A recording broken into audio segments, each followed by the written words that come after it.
Admiral Zexthul stood before the crystalline communication array aboard the flagship Dominion's Wrath, his 6 arms crossed in a gesture of supreme confidence. The holographic display showed a small blue-green planet orbiting an unremarkable yellow star in what the locals called the Sol system. Earth. Such an insignificant name for what would soon become another conquest in the hegemony's endless expansion across the galaxy. Begin transmission to all inhabited worlds in Sector 7 Alpha, Zexthul commanded, his voice carrying the authority of someone who had overseen the subjugation of 47 different species. The communication officer, a nervous Quillen with trembling tentacles, activated the broadcasting system that would reach every corner of known space. The Admiral's image appeared on countless screens across hundreds of worlds. His towering form, encased in ceremonial armor that gleamed with the blood-red insignia of the hegemony, was designed to inspire fear. Behind him, the vast expanse of space was filled with warships, thousands upon thousands of vessels that represented the military might of 17 different species, all united under hegemony rule. Citizens of the galaxy, Zexthul began, his voice echoing with practiced menace. Today marks another glorious day in the expansion of our great empire. We have identified a new world, inhabited by a primitive species calling themselves humans. These creatures have shown the audacity to reject our generous offer of integration into our peaceful collective. The irony of calling the hegemony peaceful wasn't lost on anyone watching. Their integration process typically involved the complete destruction of native governments, the enslavement of populations, and the strip mining of worlds for resources. Those who resisted faced extinction.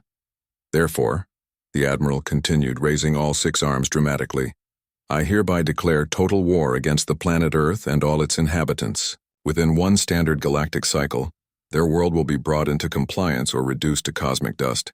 Let this serve as a reminder to all who would dare oppose the natural order of hegemony supremacy.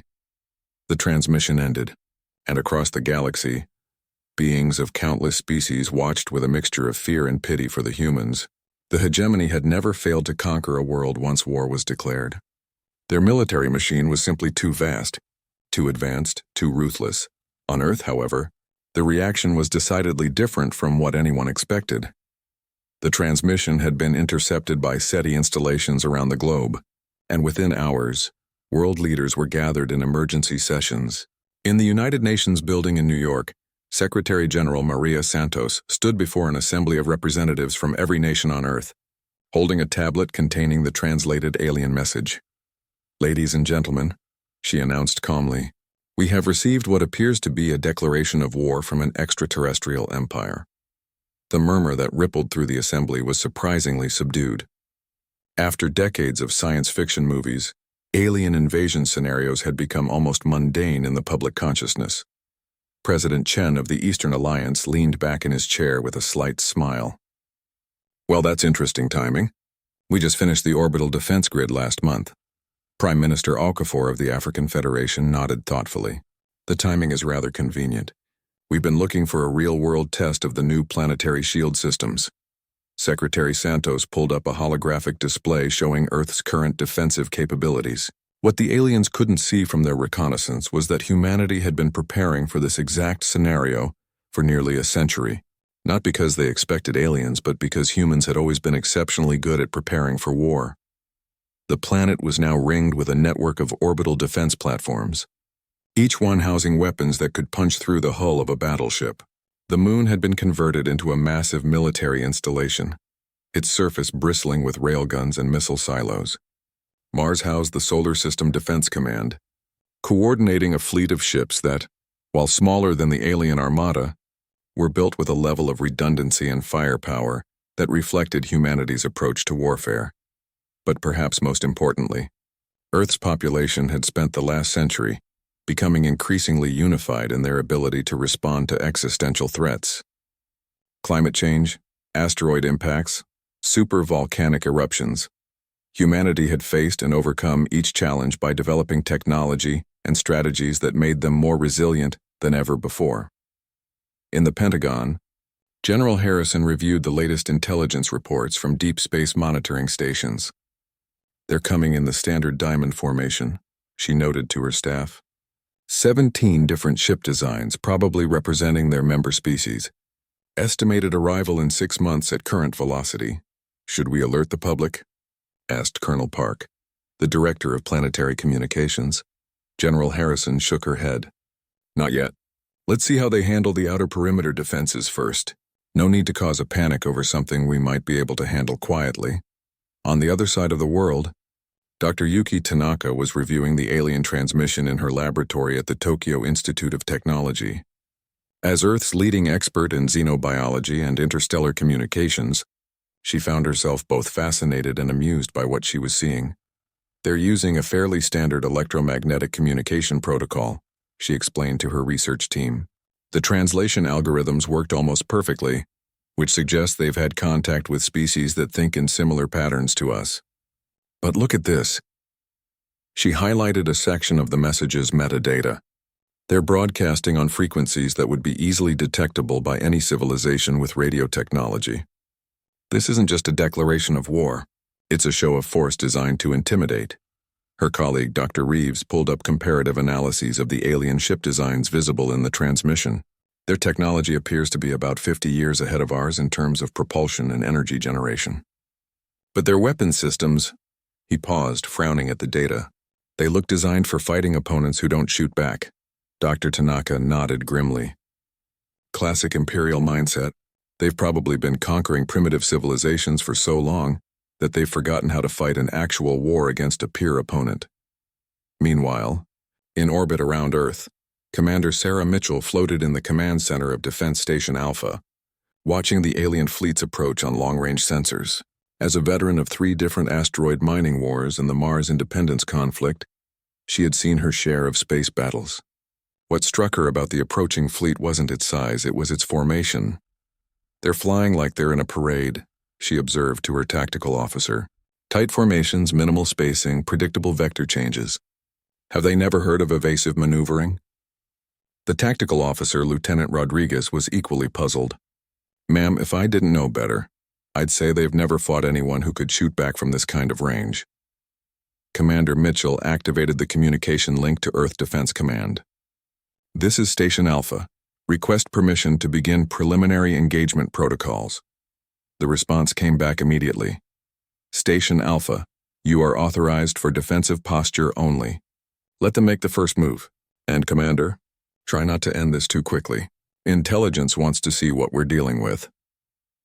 As the alien fleet continued its stately approach toward Earth, none of them realized they were heading into a trap that had been a century in the making. 3 months into their journey toward Earth, the hegemony fleet maintained its steady course, completely unaware that they were being watched by sensors far more advanced than their own detection systems could identify. The humans had learned long ago that the key to winning any conflict was information, and they had been gathering intelligence on the approaching fleet since the moment it entered the solar system's outer boundaries. Captain Torres sat in the observation deck of the stealth reconnaissance ship, invisible hand, sipping coffee from a magnetic cup while reviewing the latest batch of alien intercepts. The ship, no larger than a shuttle, had been trailing the enemy fleet for weeks using a combination of advanced cloaking technology and careful positioning behind space debris. Interesting cultural dynamics, Torres murmured to her intelligence officer, Lieutenant Kim. They had been monitoring alien communications and had built up a surprisingly detailed picture of how the hegemony operated. Look at this command structure. The Admiral gives orders to 17 different species commanders, each of whom has to translate those orders through their own cultural filter before passing them down to their crews.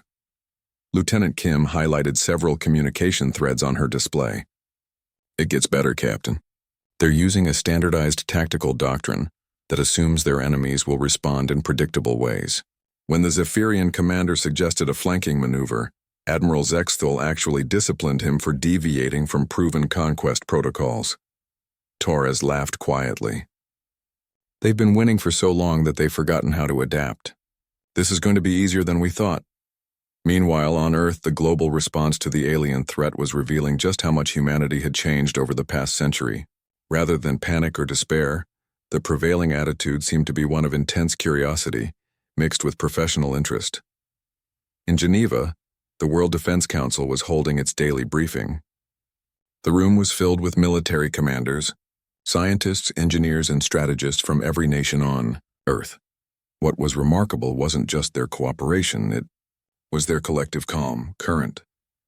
Projection shows enemy arrival in Earth orbit in approximately 97 days, announced Colonel Zhao, the Council's tactical coordinator. All planetary defense systems are operating at full capacity. Lunar installations report ready status. Mars Command has moved the home fleet into defensive positions around Jupiter.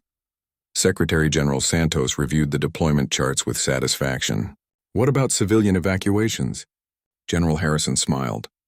Ma'am, we've had 3 separate polls conducted worldwide asking if people want to be evacuated to the underground cities. 73% of respondents said they'd prefer to stay and watch the show. Most of the rest said they'd only evacuate if they could get front row seats to the space battle. The reaction wasn't bravado or ignorance, it was confidence born from a century of facing existential threats and emerging stronger each time. Humanity had survived climate change by engineering better technology. They had survived asteroid impacts by building planetary defense systems. They had survived their own tendency toward warfare by channeling that aggression into defending against external threats. Dr. Tanaka entered the briefing room carrying a tablet full of her latest analysis. I've been studying their fleet composition and communication patterns, she announced. The good news is that they're exactly as predictable as we hoped. The bad news is that they have some weapons we haven't seen before. She activated a holographic display showing detailed scans of the alien ships. Their energy weapons appear to be plasma-based, which means they'll be devastating against unshielded targets, but relatively ineffective against our magnetic field generators. However, they also have some kind of matter disintegration beam that could be problematic. General Harrison studied the data. Countermeasures? Already developed, Dr. Tanaka replied with a grin. It turns out that their disintegration beam works by exciting molecular bonds until they break apart. But if you hit the beam itself with a properly tuned electromagnetic pulse, it destabilizes the entire effect. We've fitted all our ships with pulse generators specifically designed to counter this weapon. The room fell silent as the implications sank in. Not only had humanity developed defenses against weapons they'd never seen before, they'd done it in 3 months based on long-range sensor data. Across the solar system, preparations continued with the methodical efficiency that had become humanity's hallmark. On Luna, Engineer Patel supervised the final adjustments to the mass driver arrays that could launch tungsten projectiles at a significant fraction of the speed of light. The aliens' shields were designed to stop energy weapons and traditional explosives, but they had no defense against kinetic projectiles moving at relativistic speeds. Test firing sequence complete, Patel reported to Earth Defense Command. All 47 mass drivers are operational and loaded. We can put 1,000 rounds downrange in the first 30 seconds of engagement. The response from Earth was characteristic of humanity's new approach to warfare. Understood, Luna Base. Remember, we want to disable their ships, not vaporize them. Intelligence wants to study their technology. On Mars, Admiral Chen reviewed the positioning of the home fleet with her senior staff. Unlike the alien armada, human ships were designed with one principle in mind: survive long enough to complete the mission. Every vessel was built with redundant systems, modular construction, and the ability to continue fighting even after suffering catastrophic damage. The aliens are flying in formation like they're expecting a ceremonial battle, Admiral Chen observed. They've spread their ships out just enough to avoid collisions, but they're maintaining visual contact with each other. Has anyone explained to them that space combat doesn't work like that? Commander Park, her tactical officer, pulled up a comparison between human and alien fleet movements. Ma'am, our psychological analysis suggests they view warfare as a form of dominance display. They want their enemies to see the full extent of their power before surrendering. They literally don't know how to fight an opponent who won't be intimidated. Perfect, Admiral Chen replied. Then we'll give them exactly what they're not expecting.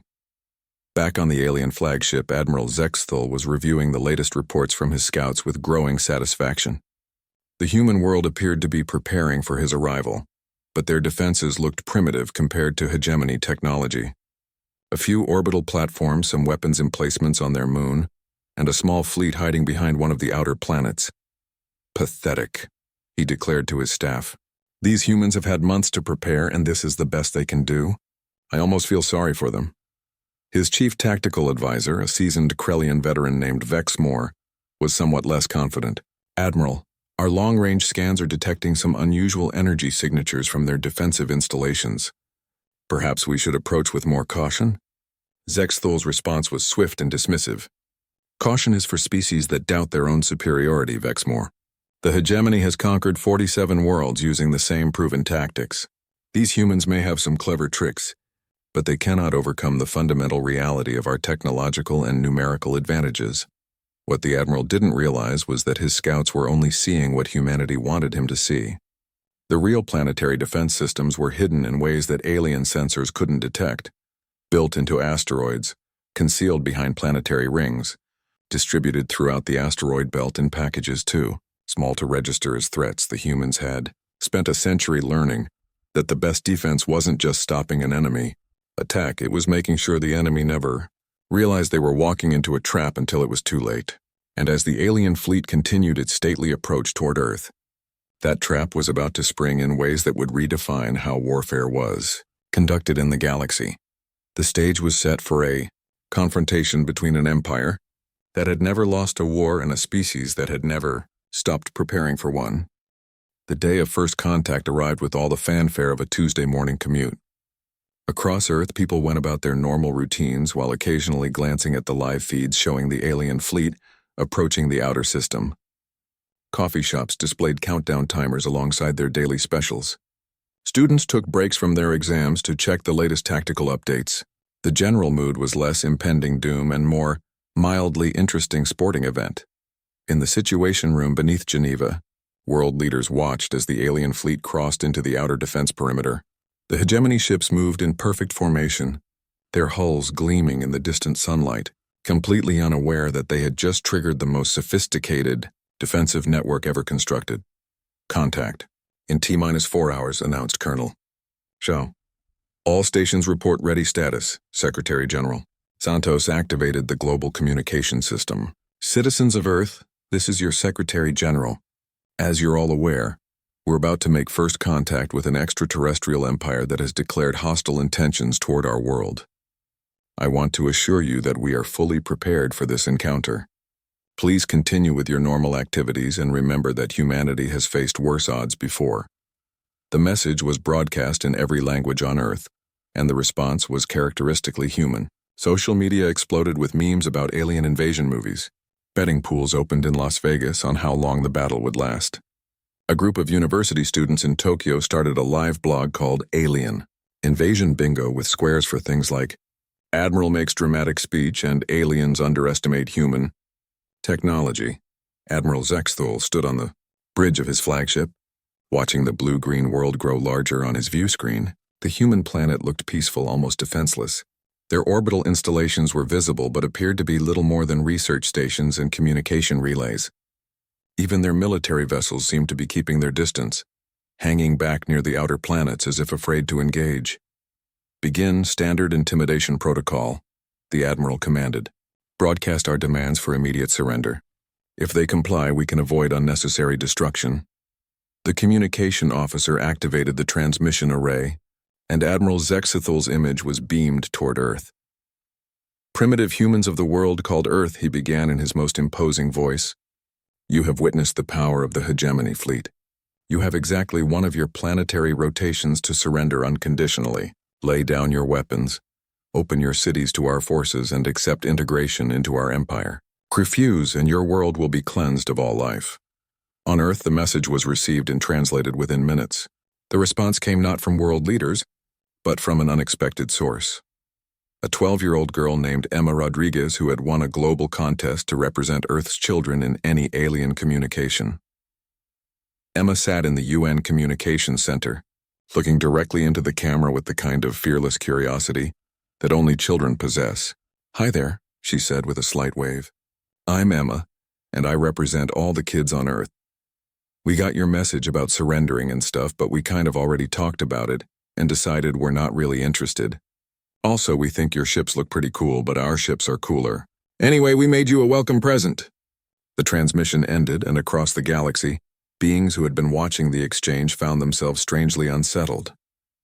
There was something deeply unnerving about a child responding to a declaration of total war, with what sounded like an invitation to a playground.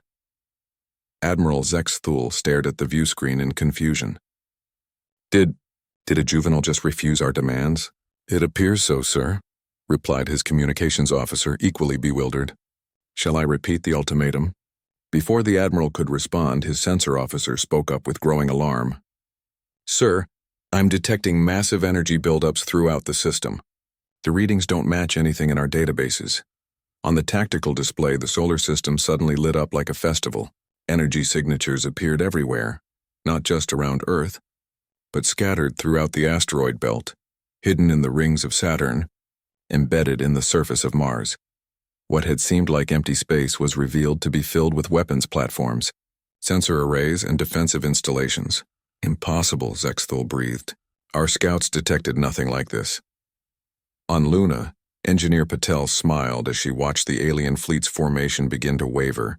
Surprise, she murmured, and activated the welcome present that young Emma had mentioned. Across the inner system, thousands of small objects began moving toward the alien fleet. They weren't weapons, they were gifts. Literally. Each one contained examples of human art, music, literature, and scientific achievements, along with messages of welcome from children around the world. They were also equipped with advanced sensor packages that were now scanning the alien ships in exquisite detail. Admiral Zexthul watched in growing bewilderment as the objects approached his fleet. Are they giving us presents? His tactical officer was frantically analyzing the incoming objects. Sir, these appear to be some kind of cultural exchange packages, but they're also scanning our ships with sensors more advanced than anything in our databases. The Admiral's confusion was rapidly turning to anger. This wasn't how conquest was supposed to work.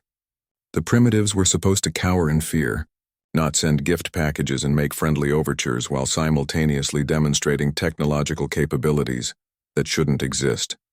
Destroy those objects immediately, he commanded, and prepare to engage their orbital defenses.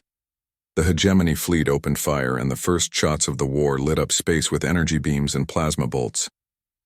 The human gift packages were vaporized instantly, but they had already served their purpose. Every aspect of alien technology was now cataloged and analyzed. On Earth, Dr. Tanaka reviewed the incoming data with satisfaction. Their weapons are exactly as predictable as we hoped, she announced to the Defense Council. Plasma-based energy systems with a standard particle beam backup. Their shields operate on a rotating frequency that we can now duplicate. And their armor, she paused, grinning. Let's just say it's designed to look intimidating, rather than provide actual protection. General Harrison activated the fleet communication system. All units, this is Defense Command. The aliens have fired the first shots. You are now authorized to defend Earth by any means necessary. Try to leave a few ships intact for study. The response came from Commander Mitchell aboard Defense Station Alpha. Copy that, command. Initiating welcome protocols. What happened next would be discussed in military academies across the galaxy for centuries to come. The human defensive network didn't just activate, it came alive. Weapons platforms that had been disguised as asteroids revealed themselves and began firing. Ships that had been hiding in planetary rings emerged and engaged. The carefully planned trap closed around the alien fleet like the jaws of some vast space-dwelling predator. The aliens found themselves facing an enemy that fought in ways they had never encountered. Human ships didn't maintain formation. They scattered like schools of fish, regrouping and attacking from unexpected angles. Human weapons didn't follow standard targeting protocols. They adapted in real time to exploit weaknesses in alien defenses.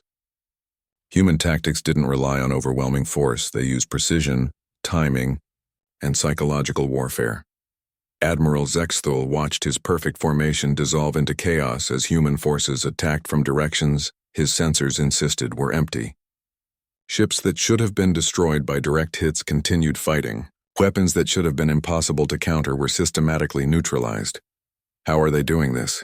He demanded of his staff. Our technology is superior. Our numbers are greater. This should be impossible. His chief advisor, Vexmore, was studying the tactical displays with growing horror. Admiral, he said quietly, I don't think they're fighting to destroy us. I think they're fighting to capture us. The realization hit the Admiral like a physical blow. The humans weren't trying to win a war. They were conducting what appeared to be the galaxy's most polite and efficient kidnapping operation. And they were doing it while a 12-year-old girl's voice echoed across their communication channels, cheerfully providing commentary on the battle, like she was describing a school science project. The hegemony, which had conquered 47 worlds, was about to learn what it meant to fight an opponent that had been preparing for this exact scenario for 100 years. The battle, if it could even be called that, lasted exactly 47 minutes. This was not because the hegemony fleet was quickly destroyed, but because that was how long it took for human forces to systematically disable every alien ship without causing a single fatality. Admiral Zexthul found himself staring at his tactical display in complete bewilderment. His flagship was surrounded by human vessels that were somehow maintaining position despite having taken direct hits from his most powerful weapons. The alien ship's weapons were firing, but their shots were being absorbed by energy fields that shouldn't exist, or deflected by armor that was impossibly thin, yet completely effective. "Status report," he demanded, though his voice had lost its earlier confidence. His engineering officer, a nervous Quillen whose tentacles were now trembling violently, consulted his readings. "Sir, our engines are offline, but life support is intact. Our weapons are non-functional, but power systems are stable. It's as if they've surgically removed our ability to fight while leaving everything else untouched." Commander Mitchell's voice crackled over the communication system, speaking in perfectly translated hegemony standard. "Attention, Hegemony Fleet. This is Commander Sarah Mitchell of Earth Defense Station Alpha. Your vessels have been disabled and are now under the protection of Earth's humanitarian warfare protocols. Medical teams are standing by to assist with any injuries. Please prepare for boarding." The Admiral's 6 arms trembled with rage. Humanitarian warfare protocols? What kind of ridiculous concept is that? He was about to find out. The first human boarding party consisted of 3 people, a medic, a translator, and someone who introduced herself as Dr. Lisa Park, Xenocultural Relations Specialist. They arrived in a small craft that somehow passed through his ship's shields as if they weren't there. Dr. Park stepped aboard the Hegemony flagship, wearing what appeared to be casual civilian clothing and carrying a tablet. She looked around the bridge with the curious expression of a tourist visiting a museum. "Admiral Zexthul, I presume?" she said with a friendly smile. "I'm Dr. Park. Sorry about the inconvenience, but we needed to make sure you couldn't hurt anyone while we sorted this out. Can I offer you some coffee? We heard that most galactic species find caffeine quite pleasant." The Admiral stared at her in complete confusion. This wasn't how conquest worked. This wasn't how defeat worked. This wasn't how anything was supposed to work according to everything he had learned in his 2 centuries of military service. You disabled my entire fleet," he managed to say. "Why aren't you demanding our surrender?" Dr. Park looked genuinely puzzled. "Why would we do that? You're guests now. Involuntary guests, I'll admit, but still guests. We're more interested in understanding why you thought invasion was a good idea in the first place." She activated her tablet and showed him a 3-dimensional display of the recent battle. "Look, I have to ask, what was the plan here? Your ships were flying in perfect formation, making yourselves easy targets. Your weapons were designed for intimidation rather than effectiveness. Your tactics assumed we'd be too frightened to fight back. Did you actually study our species before coming here?" Admiral Zexthul's confusion was rapidly turning into something approaching panic. We followed standard conquest protocols. These methods have succeeded on 47 worlds." "Ah," Dr. Park said, nodding as if something had just become clear.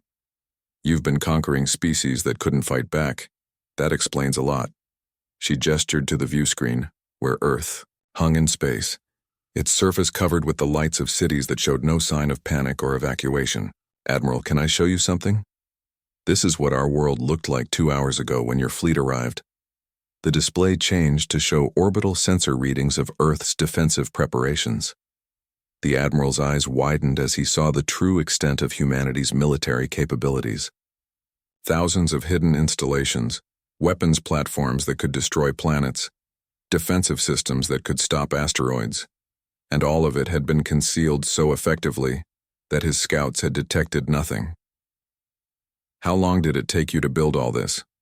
he asked weakly. "About a century," Dr. Park replied cheerfully. "We've had a lot of practice with existential threats, climate change, asteroid impacts, supervolcanic eruptions, the usual planetary hazards. Oh, and each other.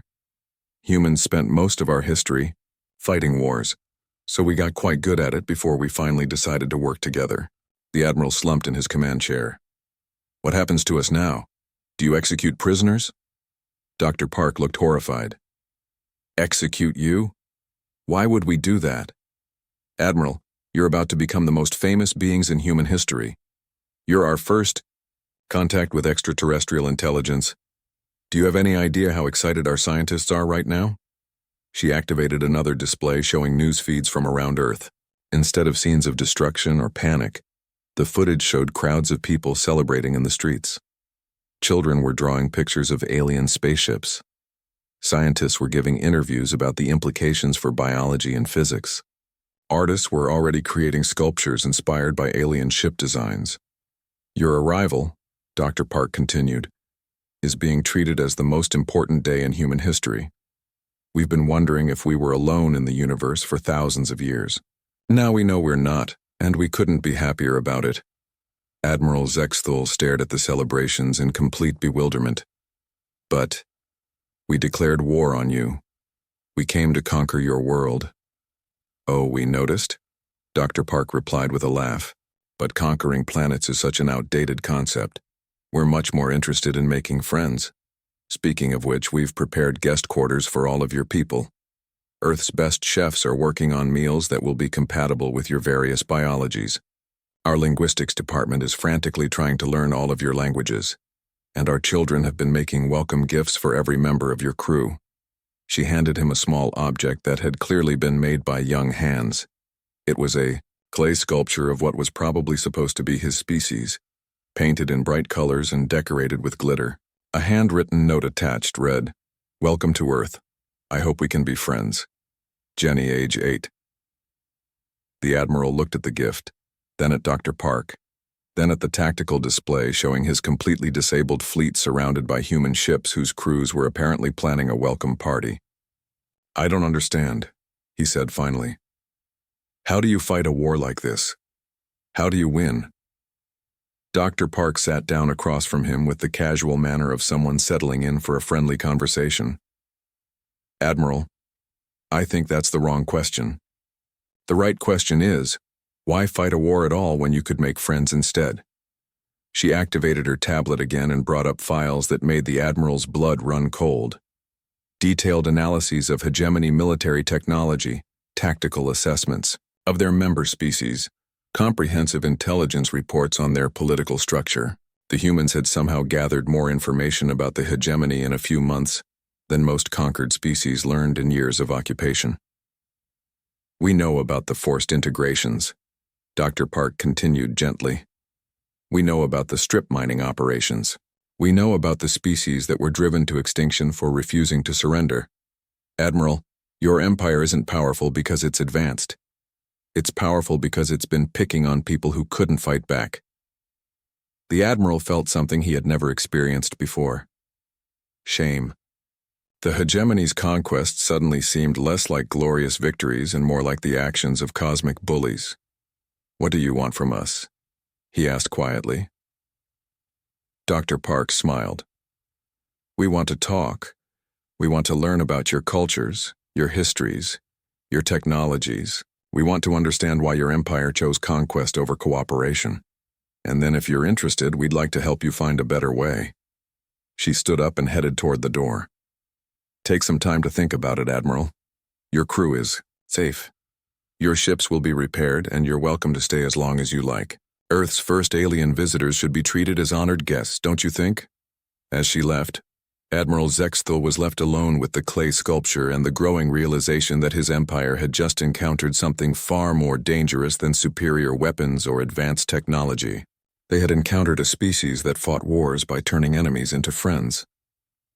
2 weeks after what Earth's media had dubbed the most polite invasion in history, The aftermath was unlike anything the galaxy had ever seen. Instead of a conquered world stripped of resources, Earth had become the center of the largest diplomatic, cultural, and scientific exchange in galactic history. The hegemony fleet remained in Earth orbit, but now their ships were surrounded by human vessels offering everything from technical assistance to cooking classes. Admiral Zexthul had reluctantly accepted quarters in the orbital diplomatic station that humanity had constructed with remarkable speed, and found himself in the uncomfortable position of being treated as an honored guest by the people he had come to conquer. The changes in his crew were remarkable and deeply unsettling too. Everything he thought he knew about warfare and empire. Commander Veltar of the Zephyrian contingent had become fascinated with human music after a group of Earth musicians had performed a concert specifically for the alien crews. Captain Thexel of the Krellian destroyers was collaborating with human engineers to improve the efficiency of their ship designs. Even his own tactical officer, Vexmore, was spending his days in animated discussion with human military historians about the evolution of strategic thinking.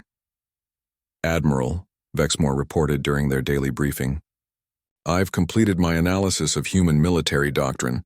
Sir, we need to fundamentally reconsider everything we think we know about warfare." Admiral Zexthul rubbed his temples with two of his hands while the other four sorted through the daily reports that somehow kept getting more bewildering. "Explain." Vexmore activated a holographic display that showed comparative analyses between hegemony and human military technology. "Sir, their weapons aren't actually more advanced than ours in terms of raw power. What makes them superior is the integration. Every human ship is designed to work seamlessly with every other human ship. Every weapon system can be adapted in real time to counter new threats. Every tactical decision is made with perfect coordination across their entire fleet." The Admiral studied the data. "How is that possible?" "We have 17 different species with 17 different technological approaches. Coordination is inherently limited by communication delays and cultural differences." "That's exactly the point, sir," Vexmore replied. "They've spent a century learning to work together as a single species. We've spent that same time forcing other species to work for us. The difference in effectiveness is unsubstantial." "Admiral." Zexthul was about to respond when his communication system chimed with an incoming message from Earth.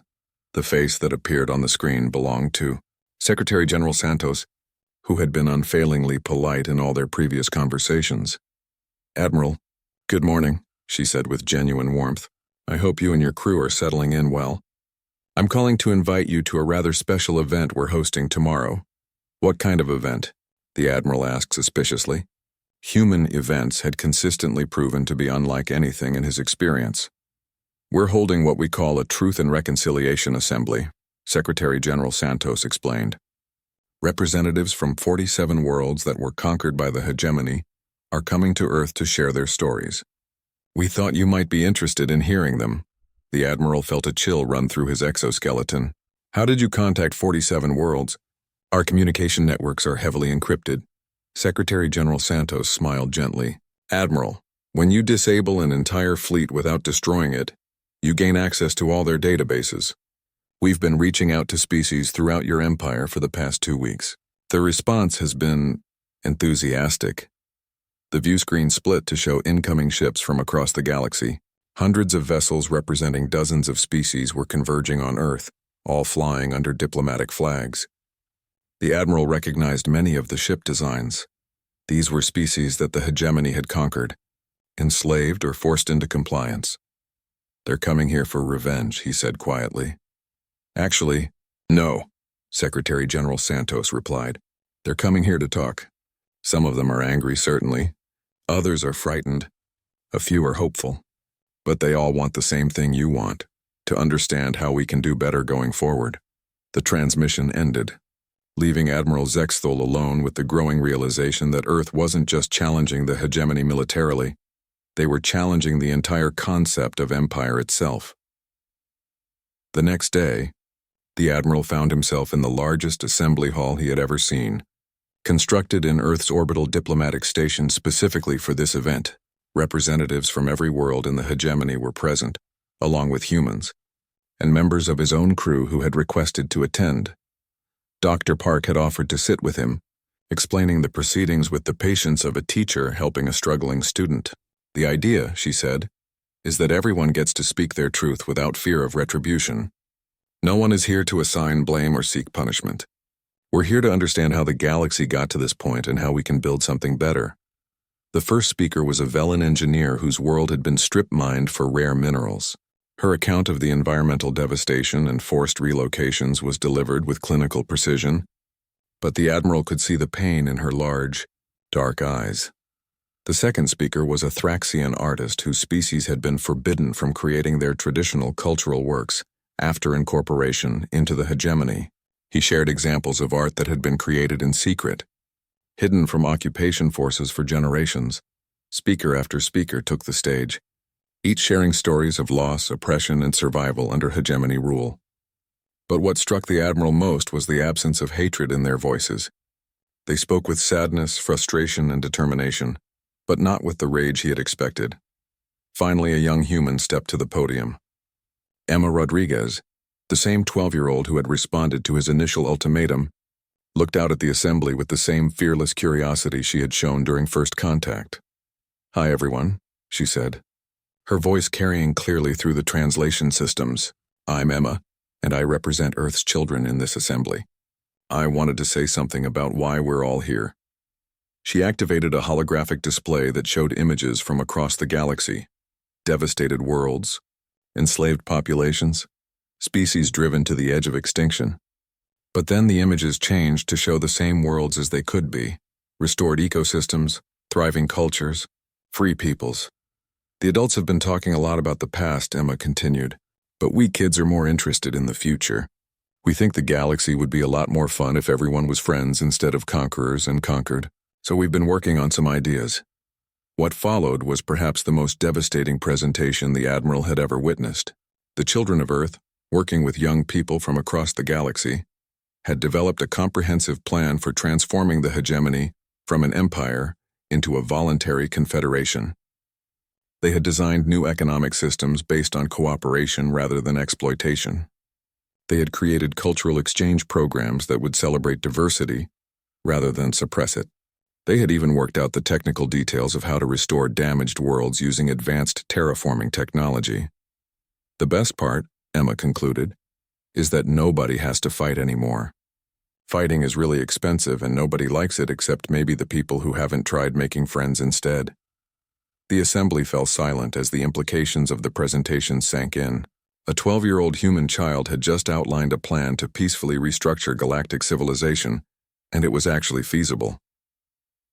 Admiral Zexethal stood slowly and walked to the podium. The hall remained silent as he looked out at the faces of representatives from 47 worlds. Worlds he had helped conquer, worlds he had ruled through fear and force. "I have served the hegemony for 2 centuries, he began, his voice carrying clearly through the translation systems. "I have overseen the conquest of 47 worlds. I believed that strength was measured in the ability to impose one's will on others." He paused, looking down at his hands, the same hands that had signed conquest orders and deportation decrees. "I was wrong," he said simply. "Everything we built was founded on a lie. The lie that power comes from making others weak. Watching you, learning from you, I now understand that true power comes from making others strong." He raised his head and looked directly at the human delegation. "I formally request that the hegemony be dissolved and replaced with the confederation proposed by your children. I further request that Earth take the lead in overseeing this transition." The hall erupted in surprised murmurs, but Admiral Zexethal wasn't finished. "However," he continued, "I have one condition. I want to learn how you do this. I want to understand how a species that spent most of its history fighting itself managed to become better than that. And I want to help make sure that what happened to these worlds never happens to anyone else." Dr. Park stood up in the human delegation with a smile that could have powered a small star. "Admiral," she called out, "I think that can be arranged. Welcome to the real human empire, the one where everyone joins voluntarily because they want to be part of something amazing." And in that moment, the hegemony died not with conquest or collapse, but with the simple recognition that there was a better way to live among the stars. 6 months after the dissolution of the hegemony, the galaxy was transforming in ways that no one had thought possible. The former imperial capital world of Nexus Prime had become the headquarters of the new Galactic Confederation. But the real center of activity remained Earth, where the complex process of restructuring an empire into a voluntary alliance was being coordinated. Admiral Zexthul, who now held the title of Transition Coordinator, stood in what had once been his war room aboard the flagship Dominion's Wrath, now renamed New Beginnings by a vote of its crew. The holographic displays that had once tracked conquest targets now showed restoration projects, cultural exchange programs, and collaborative research initiatives spanning dozens of worlds. Status report. Vexmore, he requested of his former tactical officer, who had enthusiastically embraced his new role as Director of Interspecies Cooperation. Sir, the news continues to be remarkable, Vexmore replied, activating displays that showed progress across the former empire. 38 worlds have voted to join the Confederation voluntarily. 7 are still considering their options but have accepted interim humanitarian aid. Only 2 have declined participation entirely, which they are absolutely free to do.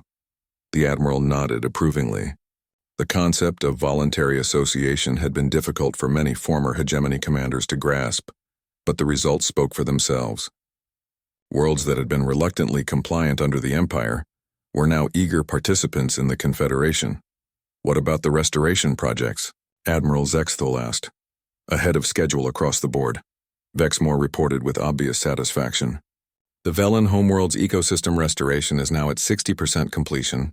The Thraxian Cultural Renaissance Program has resulted in the creation of over 3,000 new artistic works, and the Krellian industrial reorganization has actually increased productivity by 40%, while reducing environmental impact by 70%. The Admiral shook his head in wonder. How are the humans accomplishing this? Their resources aren't unlimited. That's the fascinating part, sir, Vexmore replied. They're not accomplishing it themselves. They're teaching everyone else how to accomplish it. The humans seem to have an almost supernatural ability to identify what each species does best, and then help them apply those skills to their own problems. Dr. Park's voice came from behind them as she entered the command center. It's not supernatural, Vexmore. It's just what happens when you start from the assumption that everyone has something valuable to contribute. She had become a regular presence aboard the ship, serving as the primary human liaison for the transition process. Her casual manner and infectious enthusiasm had made her popular with the crew, who had taken to calling her the ambassador of common sense. Dr. Park, Admiral Zexthul greeted her formally. To what do we owe the pleasure? Actually, I wanted to discuss something that's been on my mind, she replied, settling into a chair with her usual informality. We've been so focused on fixing the damage caused by the hegemony that we haven't talked much about the bigger picture. She activated her tablet and projected a 3-dimensional map of the galaxy. The thing is, the hegemony wasn't the only empire out there. Our long-range sensors have detected at least 12 other major powers, some of which make your old empire look positively benevolent by comparison. The Admiral's expression darkened. You're concerned about external threats to the new Confederation. Not exactly, Dr. Park replied with a slight smile. I'm thinking about opportunities. She highlighted several regions of the galaxy where other empires held sway. The Devourers consume entire star systems. The Collective assimilate species into a hive mind. The Purifiers eliminate all life forms they consider inferior. Each of these empires operates on the same basic principle that the hegemony did: power through domination. Vexmore studied the data with growing unease. Dr. Park, you're not suggesting that we challenge these empires militarily? Our fleet is powerful, but we're vastly outnumbered. Oh, we're definitely going to challenge them, Dr. Park replied cheerfully. Just not the way you're thinking. She activated another display that showed detailed intelligence reports on the various galactic empires. Here's what we've learned from the hegemony's transformation. Every empire based on dominance contains the seeds of its own obsolescence. They're all dealing with internal resistance, resource depletion, and the inherent inefficiency of forced cooperation. Admiral Zexthul began to understand where this was leading. You want to apply the same approach we used here? Exactly, Dr. Park confirmed. But on a much larger scale. We're going to make the Confederation so obviously superior to Imperial systems that people will want to join us voluntarily. And when Empire subjects see that there's a better way to live, they tend to become very interested in learning more about it. She brought up files that made both aliens stare in amazement. comprehensive plans for galactic-scale humanitarian missions, cultural exchange programs, and technological development initiatives. The scope was breathtaking. Humanity was planning to peacefully transform the entire galaxy. The timeline is ambitious, Dr. Park continued. We estimate about 50 years to establish contact with every major civilization in the galaxy. Another century to demonstrate the advantages of confederation over empire, and maybe 200 years to achieve voluntary galactic unity. Vexmore's tentacles were trembling with a mixture of excitement and terror. Dr. Park, this is the most audacious plan in galactic history. You're talking about restructuring civilization on a scale that's never been attempted. Has to be done, Dr. Park replied with characteristic human pragmatism. The alternative is that these empires eventually bump into each other, and we end up with a galaxy-spanning war that could destroy billions of worlds. Better to fix the problem before it becomes critical. Admiral Zexthul was quiet for a long moment, processing the implications. Finally, he spoke. What do you need from us? Dr. Park's smile broadened. We need the Confederation to become the example that proves a better way is possible. We need every species, every world, every individual to be living proof that cooperation works better than conquest. And we need people like you, former Imperial. Officers who understand how empires think to help us figure out how to approach each situation. She stood up and activated a communication link to Earth. Secretary General Santos. This is Dr. Park aboard the New Beginnings. I'm recommending that we proceed with Phase 2 of the Galactic Integration Project. The Secretary General's image appeared on the display, smiling with the expression of someone who had been waiting for this moment. Confirmed, Dr. Park. Admiral Zexthul, are you prepared to help us save the galaxy? The Admiral looked around his transformed bridge, at his crew members who had gone from conquerors to liberators, at the displays showing worlds that were healing and thriving under the new system. 6 months ago, he had commanded the greatest military force in known space. Now he was being asked to help create something even greater, a truly peaceful galactic civilization. Secretary General, he replied formally, the Confederation fleet stands ready to defend freedom wherever it may be threatened. Actually, Dr. Park interjected with a grin, we prefer to think of it as aggressively promoting friendship throughout the galaxy. Vexmore pulled up the tactical displays showing potential targets for their peaceful expansion. Where do we start? Dr. Park activated a star chart that highlighted a region where 3 different empires were currently fighting over territory. Right there, she said. The Trilateral War Zone. 3 empires, millions of casualties, and a population that's probably getting pretty tired of being conquered every few months. Admiral Zexthul studied the tactical situation with the eye of someone who had spent centuries analyzing military conflicts. It would be extremely dangerous to intervene in an active war zone. True, Dr. Park agreed. But think of how impressed they'll be when we show up offering food, medical aid, and refugee assistance instead of more weapons. The Admiral realized that humanity was about to do something that no species in galactic history had ever attempted. They were going to end war by making it obsolete, and somehow against all logic and experience. He was beginning to believe they might actually succeed. The Confederation fleet began preparing for its first major humanitarian mission, and across the galaxy, the Age of Empires began its final countdown.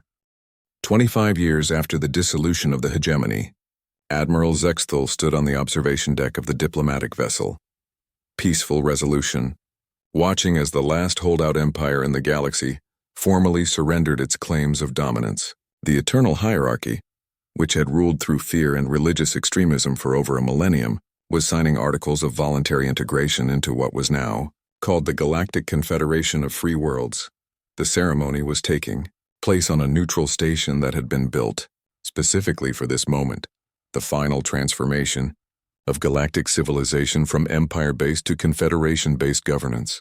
Representatives from over 3,000 worlds filled the vast assembly hall, their diverse forms creating a tapestry of life that would have been impossible under any imperial system. Hard to believe it's been 25 years, Dr. Park said, joining him at the viewport. She was older now, with silver threading through her hair, but her enthusiasm for impossible projects remained undimmed. Admiral Zexthul nodded, his own exoskeleton bearing the scars and wear of a quarter-century spent transforming the galaxy. When you first proposed this, I thought you were insane. Now I think sanity is overrated. Below them, the signing ceremony was reaching its conclusion. Hierarch Supreme Velthanis, the former absolute ruler of 17 star systems, was formally dissolving his empire and accepting membership in a confederation where his voice would be equal to that of any other world leader. How did we do it? The Admiral asked, a question that had been puzzling him more and more as they approached this moment. How did humanity convince an entire galaxy to abandon the concept of empire? Dr. Park smiled and pulled up a holographic display that showed the progression of their peaceful expansion over the past 2.5 decades. We didn't convince them of anything. We just gave them better options. The display showed the sequence of events that had transformed galactic civilization. The Trilateral War Zone had been their first major intervention, where Confederation humanitarian fleets had arrived in the middle of a 3-way war offering food, medical aid, and refugee assistance to all sides without condition. Within 6 months, the exhausted combatants had asked the Confederation to mediate a peace treaty. Remember the Devourer Empire? Dr. Park continued, highlighting another section of the timeline. Everyone said they couldn't be reasoned with because they consumed entire star systems for resources. But it turned out they were just really bad at resource management. Once we showed them efficient fusion technology and asteroid mining techniques, they didn't need to eat planets anymore. The Admiral chuckled, remembering that particular challenge. The Devourers had been genuinely confused by the concept of sustainable resource extraction. Their entire culture was based on consumption and expansion, because they had never learned that it was possible to prosper without constantly growing. And the collective? He prompted. Loneliness, Dr. Park replied simply. They were assimilating other species because they thought the only way to avoid isolation was to make everyone identical to themselves. Once we introduced them to the concept of voluntary cultural exchange, they realized they could connect with other species without erasing their individuality. The Admiral reflected on the elegant simplicity of the solution. Instead of fighting the collective's hive mind, humanity had helped them understand that diversity of thought actually made their collective intelligence more powerful, not weaker. The purifiers were the most challenging, Dr. Park admitted. A species that believes in the elimination of all inferior life forms doesn't usually respond well to diplomatic overtures. But they did respond to competition. Admiral Zexthul noted with satisfaction. When we started producing art, literature, and scientific discoveries that surpassed their own achievements, their ideology of superiority became harder to maintain. It had taken 8 years to convince the purifiers that their notion of superiority was flawed, but the breakthrough had come when a human child had collaborated with a purifier scientist to solve a mathematical problem that neither could have solved alone. The demonstration that cooperation could produce results superior to any individual effort had shaken their entire worldview. The viewing portal chimed with an incoming transmission from Earth. Emma Rodriguez, now a 37-year-old diplomat who served as the Confederation's chief cultural integration officer, appeared on the screen with the same bright smile she had worn as a child. Admiral Dr. Park, she greeted them warmly. Are you watching the ceremony? Wouldn't miss it, Dr. Park replied. How are things looking from Earth? Unprecedented, Emma responded with obvious excitement. We're getting integration requests from civilizations we didn't even know existed. Apparently, word has spread beyond our galaxy. The Andromeda Collective wants to establish formal diplomatic relations. Admiral Zexthul felt his heart skip a beat. Andromeda? Are you telling me that our little experiment has attracted attention from other galaxies? It appears so, Emma confirmed. The preliminary communications suggest that they're facing similar challenges with Imperial systems in their own galaxy. They want to learn how we achieved voluntary galactic unity. Dr. Park laughed with delight. Well, I suppose we'll need to update our long-term planning. I don't think anyone anticipated becoming an intergalactic example of how to run a civilization. The ceremony below concluded with a moment that would have been impossible to imagine. 25 years earlier, the former Hierarch Supreme stood before the assembly and formally requested that his people be allowed to contribute their theological and philosophical traditions to the Confederation's growing cultural database. Citizens of the galaxy, he announced, his voice carrying the humility of someone who had learned the difference between power and authority. I stand before you not as a conqueror or ruler, but as a representative of worlds that have chosen to join something greater than any empire. We offer our knowledge, our resources, and our commitment to the principle that diversity of thought and culture makes us all stronger. The assembly erupted in applause from thousands of different species, each expressing approval in their own unique way. The sound was chaotic, beautiful, and completely unprecedented in galactic history. Admiral Zexthul watched the celebration with a mixture of pride and wonder. A quarter-century ago, he had been a conqueror leading a fleet to subjugate a primitive world. Now he was witnessing the birth of a truly peaceful galactic civilization, and he had played a role in making it happen. "Dr. Park," he said quietly, "what happens now? We've achieved something that most species would consider impossible. What do humans do when they run out of impossible goals?" Dr. Park's smile took on the familiar gleam that he had learned to associate with humanity's most audacious projects. "Admiral, have you ever considered what it would take to establish peaceful relations with the civilizations in other dimensions?" The Admiral stared at her in amazement. "Other dimensions? Dr. Park, are you suggesting that galactic unity was just the warm-up exercise?" "Well," she replied with characteristic understatement, "humanity does tend to think big. And our physicists have been detecting some very interesting quantum signatures that suggest we're not the only universe out there, Admiral." Zexthul realized that his career, change from conqueror to peacemaker, was far from over. If humanity had taught him anything, it was that there was always a bigger challenge, a greater impossible goal, and a better way to bring diverse beings together in cooperation rather than conflict. As the celebration continued below, and the last empire in the galaxy formally became the newest member of the Confederation, he found himself looking forward to whatever impossible project humanity would propose next. After all, they had a pretty good track record with impossible things. The age of empires was over. The age of voluntary cooperation had begun, and somewhere in the vast expanse of space, other galaxies were starting to wonder if they, too, might benefit from learning the human approach to building civilization. The greatest war in galactic history had ended not with conquest, but with friendship, and that, Admiral Zexthul reflected, was perhaps the most human outcome imaginable.